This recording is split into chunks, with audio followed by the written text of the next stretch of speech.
Assalamualaikum warahmatullahi wabarakatuh. Perkenalkan, nama saya Ahmad Syahrul Effendi dari kelas X3B dengan NPM 202343500165, Fakultas Teknik Informatika, mata kuliah Jaringan Komputer dengan dosen pengajar Salman Alfarisi MKom. Di sini saya akan menjelaskan tentang OSI model data link layer. Pengertian data link layer adalah lapisan 2 dalam model OSI atau Open System Interconnection yang bertanggung jawab atas komunikasi yang andal antar perangkat di dalam jaringan lokal. Fungsi utama dari data link layer adalah mengatur transmisi data, mendeteksi dan memperbaiki kesalahan, dan mengatur akses ke media fisik. Fungsi dari data link layer adalah melakukan proses gramping secara logika. Proses gramping merupakan suatu proses penyatuan beberapa paket data dalam satu kesatuan paket data yang utuh. Menyediakan akses ke dalam media menggunakan MAC address. MAC address merupakan sebuah kode alamat yang dicetak secara fisik dan digunakan untuk melakukan proses pengiriman serta proses penerimaan data di dalam sebuah siklus transmisi di jaringan komputer. Melakukan pendeteksian kesalahan dalam pengiriman, penerimaan paket data, dan melakukan proses pengoreksian kesalahan yang terjadi pada proses transmisi data tersebut. Menggabungkan paket data ke dalam byte menjadi kesatuan yang utuh, mulai dari paket data menjadi bentuk byte hingga menggabungkan byte ke dalam sebuah bentuk frame. Layanan data link layer. 1. Ada framing. Framing memecah data menjadi unit-unit yang disebut frame agar bisa ditransmisikan. Setiap frame memiliki informasi kontrol untuk identifikasi awal dan akhir data. 2. Error detection and correction.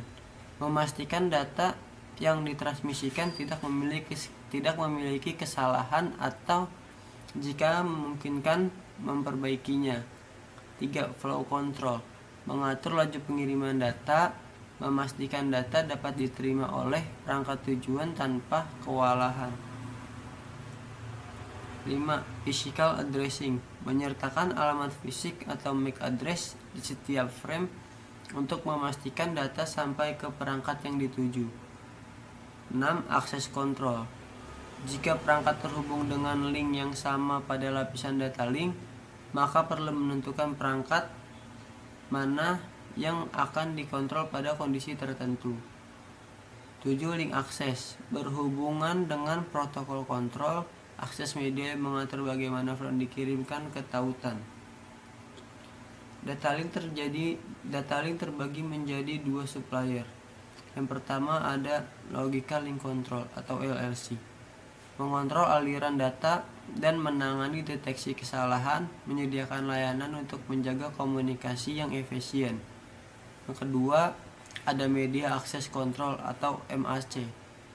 Mengatur cara perangkat di jaringan mengakses media fisik dan bertanggung jawab memastikan bahwa perangkat dapat dibagi menjadi jaringan dengan baik. Spesifikasi aturan data link layer. Koordinasi bits ke dalam kelompok-kelompok logika dari suatu informasi, mendeteksi dan memperbaiki kesalahan, mengendalikan aliran data dalam jaringan, mengidentifikasi perangkat yang ada di dalam jaringan. Contoh protokol di data link layer. Ethernet. Penjelasan Ethernet adalah protokol data link yang paling umum digunakan untuk jaringan area lokal atau LAN. Ethernet berfungsi untuk mengatur aturan untuk mengirim data melalui kabel fisik dalam jaringan LAN. Cara kerja Ethernet menggunakan alamat fisik atau MAC address untuk mengidentifikasi perangkat di jaringan. Protokol ini juga mengatur proses akses media atau media access control melalui metode Carrier Sense Multiple Access with Call List Detection atau CSMA atau CD yang mencegah dan menangani bentrokan data di jaringan. Yang kedua ada Wi-Fi atau IEEE 802.11. Menjelaskan bahwa protokol ini memungkinkan perangkat berkomunikasi secara nirkabel melalui jaringan WLAN atau Wireless Local Area Network. Wi-Fi berfungsi untuk mengatur proses transmisi data nirkabel, termasuk autentifikasi perangkat dan enkripsi data.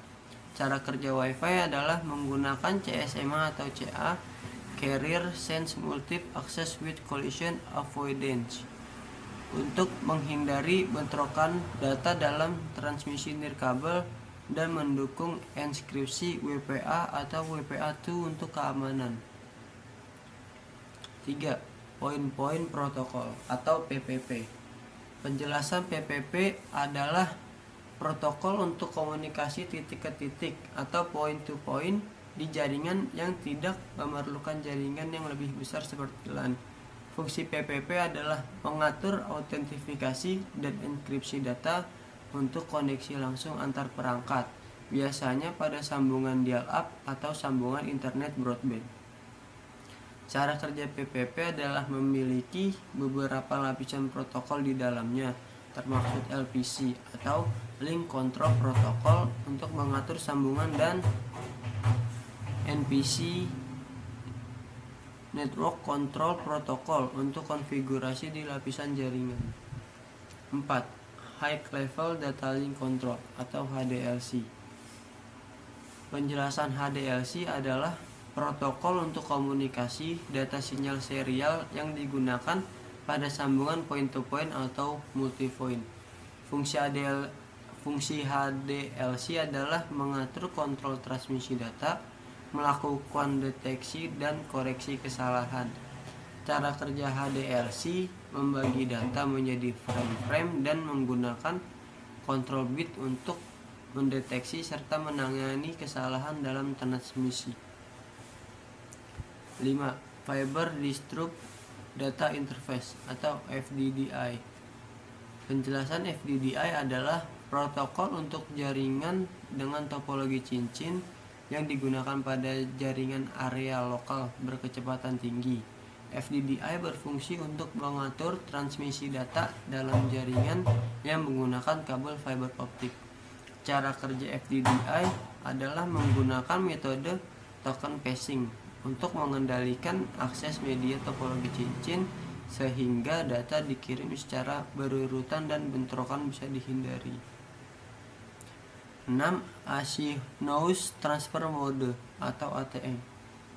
Penjelasan ATM adalah protokol untuk transmisi data dalam bentuk sel-sel kecil yang ukurannya tetap, biasanya digunakan di jaringan area luas atau WAN. Fungsi ATM memungkinkan transmisi data berkecepatan tinggi untuk video, suara, dan data digital dalam suatu jaringan. Cara kerja ATM adalah mengirimkan data dalam sel-sel berukuran tetap atau 50 GB yang memudahkan penanganan dan prioritas data, mengurangi waktu tunda. Dan terakhir ada token ring atau IEEE 802.5. Mendeskripsikan bahwa token ring adalah protokol untuk jaringan lokal dengan topologi cincin yang dikembangkan oleh IBM. Fungsi token ring adalah mengatur akses media dalam jaringan cincin, terutama di jaringan yang lebih tua. Cara kerja token ring adalah menggunakan metode token passing, di mana sebuah token atau isyarat elektronik berkeliling dalam jaringan dan perangkat hanya bisa mengirim data jika memiliki token tersebut. Sekian penjelasan dari saya tentang OSI model data link layer. Kalau ada kurangnya mohon maaf. Sekian dan terima kasih. Assalamualaikum warahmatullahi wabarakatuh.